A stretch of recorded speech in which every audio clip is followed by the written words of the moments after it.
Jangan sudah terhantuk, baru tengadah. Laporan Ketua Audit Negara LKAN tahun 2021 siri 2 mendedahkan terdapat sebanyak 1.12 juta kali serangan untuk memecah masuk aplikasi MySejahtera mulai 27 Oktober 2021. Satu akaun super admin telah memuat turun 3 juta maklumat penerima vaksin daripada aplikasi MySejahtera dengan menggunakan pelbagai IP menurut LKAN. Menurut laporan, dapatan itu diperoleh menerusi auditan program pengurusan pendaftaran vaksin COVID-19 dan aplikasi MySejahtera di bawah kendalian Majlis Keselamatan Negara MKN dan Kementerian Kesihatan KKM. Ketua Audit Negara Datuk Nik Azman Nik Abdul Majid menegaskan cubaan serangan cyber terhadap aplikasi itu mengancam keselamatan data pengguna yang berada pada aplikasi berkenaan. Super admin itu didapati menggunakan capaian sama dengan admin vaksin, termasuk memuat naik dan turun janji temu vaksinasi, pengecualian vaksin dan rekod vaksinasi dalam pangkalan data MySejahtera secara pukal dan individu, katanya dipetik media. Pengerusi Pakatan Harapan Datuk Seri Anwar Ibrahim pernah memberi amaran bahawa pengumpulan data dari aplikasi MySejahtera merupakan satu kompromi berbentuk penjajahan apabila ia dilakukan secara tidak telus dan didorong oleh laba dan keuntungan. Kebimbangan yang saya dan rakan-rakan utarakan sebelum ini di Parlimen berhubung jaminan oleh Menteri Kesihatan tentang pengurusan data aplikasi MySejahtera kini diperkukuh tak kala pengerusi PAC juga mengakui terdapat kekeliruan tentang bagaimana data dikumpul sejak 2 tahun lalu.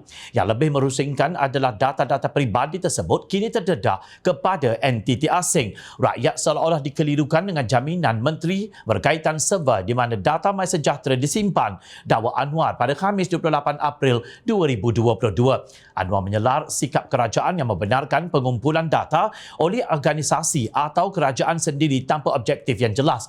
Katanya ini hanya mendedahkan data-data tersebut untuk disalahguna dan membuktikan sikap sambil lewa di pihak pengumpul data. Saya kini menggesa menteri untuk membuktikan bahawa data-data peribadi rakyat Malaysia tidak terdedah kepada kepentingan dan tangan-tangan gelap sama ada di dalam maupun di luar negara.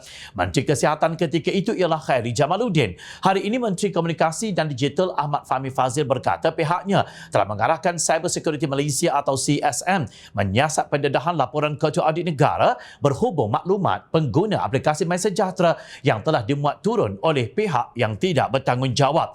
Bila laporan disediakan, pihak Suruhanjaya Komunikasi dan Multimedia MCMC akan menerbitkan laporan. Saya tahu ramai risau, tapi pihak kerajaan dan PDRM akan lakukan siasatan, katanya ketika menjawab soalan Ahli Parlimen Pakatan Harapan Bagan Lim Guan Eng di Dewan Rakyat.